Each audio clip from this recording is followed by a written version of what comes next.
আমরা তো চতুর মুসলিম। কেমন চতুর মুসলিম? আমরা আমাদের সন্তানদের মধ্যে যারা বেশি ট্যালেন্টেড ওদেরকে দিব আগে জেনারেল লাইনে, আর যার একটু মাথা কম তাকে আমরা পাঠাই দিই মাদ্রাসায়, পাঠাই দিই যে আবাসিকে রেখে দিই, থাকতো এখানে, ওকে এখানে পিঠাই সোজা করবে। আপনাদের কি মনে হয় যে কোরআন সুন্নাহর জ্ঞানটা অর্জন করার জন্য মাথায় ঘিলুর দরকার নাই? এমনটা মনে হয়? কোরআন এবং সুন্নাহর জ্ঞান অর্জন করতে সবচেয়ে বেশি প্রজ্ঞা লাগে, সবচেয়ে বেশি মাথা কাটাতে হয়, সবচেয়ে ট্যালেন্টেড ছেলেটাকে দেওয়া লাগতো কোরআন। আমরা উল্টা চলি। এই কারণে দেখা যায় যে কোরআন সুন্নাহ হাতে নিয়েও আমরা এখন ওয়ার্ল্ড অ্যাফেয়ার্সকে ডিল করতে পারছি না, আমরা ওয়ার্ল্ডকে চ্যালেঞ্জ করতে পারছি না। কেন? আল্লাহ রাব্বুল আলামিন আমাদের সবাইকে কোরআন শেখার তৌফিক দান করুন।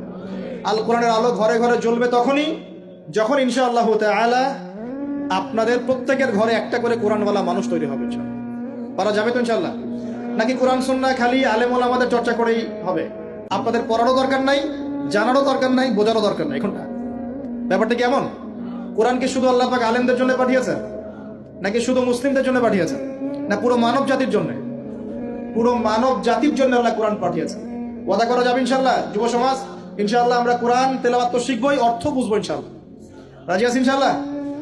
এই রমজান মাসে আল কোরআন এক খতম দিবেন ইনশাআল্লাহ। প্রত্যেকদিন এক পারা করে তেলাওয়াত করার চেষ্টা করবেন, আল্লাহ তৌফিক দান করুন। আর যারা আমরা তেলাওয়াত করতে পারি, আমরা চেষ্টা করব আলিফ লাম মিম থেকে একদম মিনাল জিন্নাতি ওয়ান নাস পর্যন্ত অর্থ সহ পড়ার জন্য। পারবো তো ইনশাআল্লাহ? আল্লাহ তৌফিক দান করুন বলি আমিন।